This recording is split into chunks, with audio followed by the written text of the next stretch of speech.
بسم اللہ الرحمن الرحیم۔ السلام علیکم ورحمۃ اللہ وبرکاتہ۔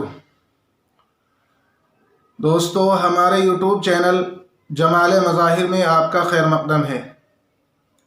اگر ابھی تک آپ نے ہمارے یوٹیوب چینل جمال مظاہر کو سبسکرائب نہیں کیا ہے تو چینل کو سبسکرائب کر دیں اور بیل آئیکن کو ضرور دبا دیں تاکہ آنے والی ہر ویڈیو آپ تک پہنچ سکے اور آپ دین کی نفع بخش باتوں سے فائدہ حاصل کر سکیں۔ دوستو، آج کی اس مختصر سی ویڈیو میں آپ کے سامنے تیمم کا طریقہ اور تیمم کے شرائط بیان کیے جائیں گے۔ تو تیمم کرنے کا طریقہ یہ ہے کہ جب آدمی تیمم کرنے کا ارادہ کرے تو سب سے پہلے یہ نیت کرے کہ میں پاکی حاصل کرنے کے لیے یا نماز پڑھنے کے لیے تیمم کر رہا ہوں۔ اس کے بعد اپنے دونوں ہاتھوں کو مٹی پر مارے اور مٹی پر مارنے کے بعد پھر اپنے دونوں ہاتھوں کو اس طریقے سے اپنے دونوں ہاتھوں کو جھاڑے۔ دونوں ہاتھوں کو جھاڑنے کے بعد اگر ہاتھوں پر مٹی زیادہ لگی رہ جائے تو پھونک مار لے۔ اس کے بعد دونوں ہاتھوں کو منہ پر اس طرح ملے، اس طرح منہ پر پھیرے کہ چہرے کا کوئی حصہ باقی نہ رہے۔ اگر کوئی ایک حصہ بھی بال کے برابر بھی جگہ باقی رہ گئی جہاں پر ہاتھ نہ گیا ہو تو تیمم درست نہیں ہوگا۔ جس طریقے پر وضو کے اندر اگر اعضائے وضو میں سے کوئی ایک عضو بھی بال کے برابر سوکھا رہ جائے تو وضو نہیں ہوتا، اسی طریقے پر اگر تیمم کرنے میں ہم نے کوئی جگہ باقی چھوڑ دی اور وہاں پر ہاتھ نہیں پھیرا تو ہمارا تیمم بھی درست نہیں ہوگا۔ اس لیے اس بات کا دھیان رکھے کہ دونوں ہاتھوں کو پورے چہرے پر اچھی طرح پھیرے۔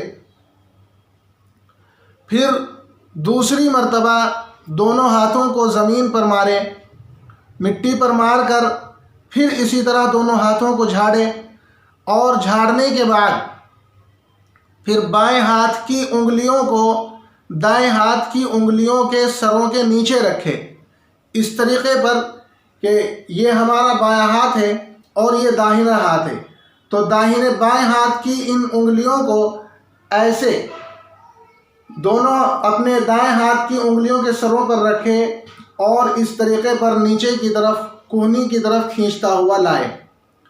دائیں ہاتھ کی انگلیوں کے سرے کے نیچے سے بائیں ہاتھ کی انگلیوں کو ایسے کھینچتا ہوا کوہنی تک لائے اور پھر اس کے بعد بائیں ہاتھ کی جو ہتھیلی ہے اس بائیں ہاتھ کی ہتھیلی کو ایسے کوہنی کے اوپر رکھے اور کوہنی کے اوپر سے کھینچتا ہوا ایسے ہاتھ کی طرف لے جائے اور بائیں ہاتھ کا جو انگوٹھے کا اندر کا یہ حصہ ہے اس اندر کے حصے کو داہنے ہاتھ کے انگوٹھے کی پشت پر پھیرا جائے گا، اس طریقے پر۔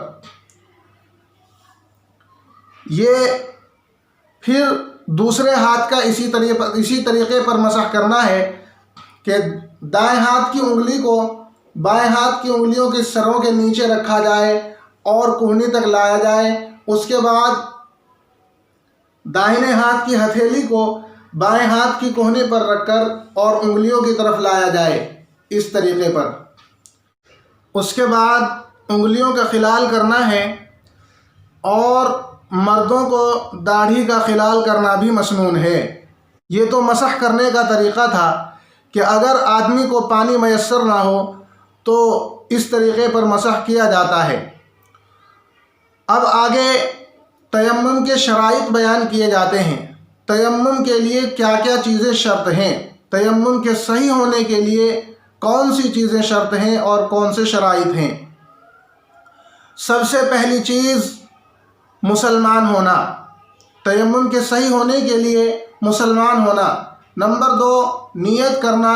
نمبر 3 ہاتھ پھیرنا۔ نمبر 4 3 یا اس سے زیادہ انگلیوں کا استعمال کرنا۔ تیمم کے لیے 3 یا اس سے زیادہ انگلیوں کا استعمال کرنا۔ نمبر 5، تیمم ایسی چیز پر کرنا جو زمین کی جنس سے ہو، جیسے لکڑی، پتھر، مٹی وغیرہ۔ نمبر 6، مذکورہ اشیاء یعنی جس چیز پر تیمم کیا جا رہا ہے ان چیزوں کا مطہر ہونا، یعنی خود بھی پاک ہوں اور تیمم کرنے والے کو بھی پاک کر دیں۔ نمبر 7، پانی کا نہ پایا جانا۔ اگر پانی موجود نہیں ہے تو تیمم کرنا جائز ہے، اور اگر پانی موجود ہے تو تیمم کرنا جائز نہیں ہے۔ نمبر 8، حیض، نفاس اور حدث سے خالی وقت میں تیمم کرنا۔ جب حیض، نفاس اور حدث سے فارغ ہو جائے تو اس کے بعد تیمم کیا جائے گا۔ نمبر 9، اعضائے تیمم پر ایسی چیز کا نہ ہونا جو چمڑے تک ہاتھ کے پہنچنے کو مسح کرنے سے مانع ہو۔ اعضائے تیمم پر کسی ایسی چیز کا نہ لگا ہوا ہونا جو چمڑے تک مسح کرنے سے مانع ہو، جیسے چربی وغیرہ۔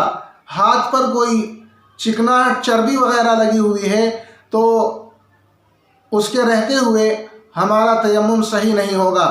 تو دوستو، یہ تیمم کے شرائط اور اس کا طریقہ تھا۔ اللہ تبارک و تعالی ہم سب کو عمل کی توفیق عطا فرمائے۔